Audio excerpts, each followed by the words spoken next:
علیکم ورحمۃ اللہ وبرکاتہ۔ بسم اللہ الرحمن الرحیم۔ رب اشرح لی صدری ویسر لی امری واحلل عقدۃ من لسانی یفقہوا قولی۔ قال اللہ تعالی لقد کان لکم فی رسول اللہ اسوۃ حسنہ۔ رسول اللہ صلی اللہ علیہ وسلم کی زندگی میں تمہارے لیے بہترین نمونہ ہے۔ نبی کریم صلی اللہ علیہ وسلم کو خدا نے تمام انسانوں کے لیے راہبر اور رہنما، تمام دنیا کے لیے آخری نبی بنا کر بھیجا۔ نبی پاک صلی اللہ علیہ وسلم نے اپنے گھوڑے بھی دوڑائے اور اب اپنے خطوط بھی بھیجے مختلف بادشاہوں کو۔ حبشہ کے بادشاہ کی بات ہم نے کی ہے، اس نے اسلام قبول کیا تھا۔ نبی پاک صلی اللہ علیہ وسلم نے ایران کے بادشاہ جس کا لقب کسریٰ تھا اور وہ پرویز بن ہرمز کے نام کا حکمران وہاں شہنشاہ تھا، اور اس کو عبداللہ بن حذیفہ سہمی کو نبی پاک صلی اللہ علیہ وسلم نے 7 ہجری میں خط دے کر بھیجا کہ وہ انہوں نے بحرین کے بادشاہ کو دیا، اور یہ نہیں اب معلوم کہ بحرین کے اس ولی نے وہ عبداللہ بن حذیفہ کو ہی بھیجا یا کسی اور کو، اور وہ خط جب بادشاہ کے سامنے، شہنشاہ کسریٰ کے سامنے پڑھا گیا تو وہ جھلا گیا، غصے میں کہتا ہے کہ میری رعایا ہو کر میرے نام سے پہلے اپنا نام لکھتا ہے۔ تو یہاں اس کو بھی خط جب لکھا تو اس نے آؤ نہ دیکھا تاؤ اس خط کو اس وقت چاک کر دیا، اور پھر یہ بھی جو بولا تھا کہ اگر سفیروں کا قتل ہوتا تو میں تمہارا بھی قتل کر دیتا، لیکن یہ انسانی آداب کے خلاف ہے۔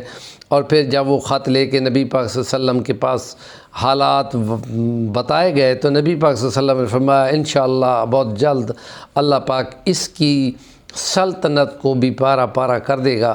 اور پھر اس نے اپنے گورنر یمن بازان کو خط لکھا کہ 2 تکڑے بندے بھیجو جو اپنے حجاز میں جا کر اس بندے کو جس نے نبوت کا دعویٰ کیا ہے وہ پکڑ کر میرے پاس ان کو لے آئے۔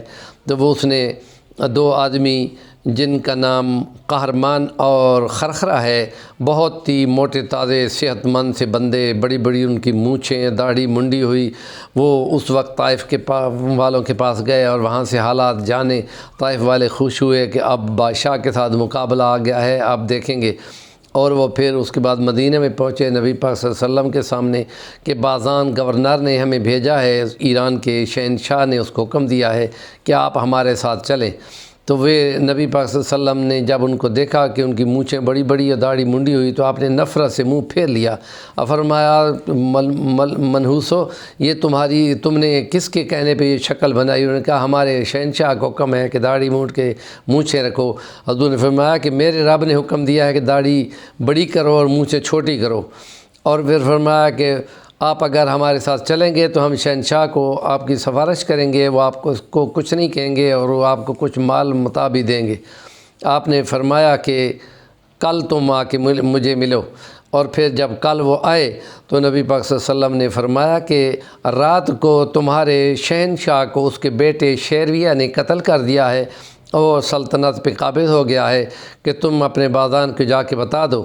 اگر انہوں نے کہا کہ ہم اپنے بازان کو یہ لکھتے ہیں، فرمایا اس کو لکھ دو کہ اگر تم مسلمان ہو جاؤ تو ہم تم اسی طرح سلطانی پہ اور گورنری پہ قائم رکھیں گے، اور تمہیں اس میں سلطنت کی بقا بھی انشاءاللہ تمہیں ملے گی۔ اور اس کو یہ لکھو کسریٰ کو کہ انشاءاللہ اس کسریٰ کے بعد کوئی کسریٰ نہیں ہوگا، اور ہماری فوجیں وہاں تک جائیں گی جہاں تک کہ اس کی سلطنت ہے، بلکہ آگے تک جائیں گی جہاں سے آگے گھوڑے بھی نہیں جا سکتے۔ اور پھر وہ فتوحات، اور یہ بھی نبی پاک صلی اللہ علیہ وسلم نے فرمایا تھا کہ مسلمانوں کی ایک فوج یہ ایران کے شہنشاہ کے محلات کے خزانوں کو بانٹے گی، اور پھر وہ صحابہ اس گروپ میں وہ شامل ہے۔ بیان کرنے والا صحابی حضرت جابر رضی اللہ عنہ کہ جو جماعت گئی تو پھر ان کو خزانوں کو کھولا تو اس میں 1000 درہم بھی مجھے دیے گئے تھے۔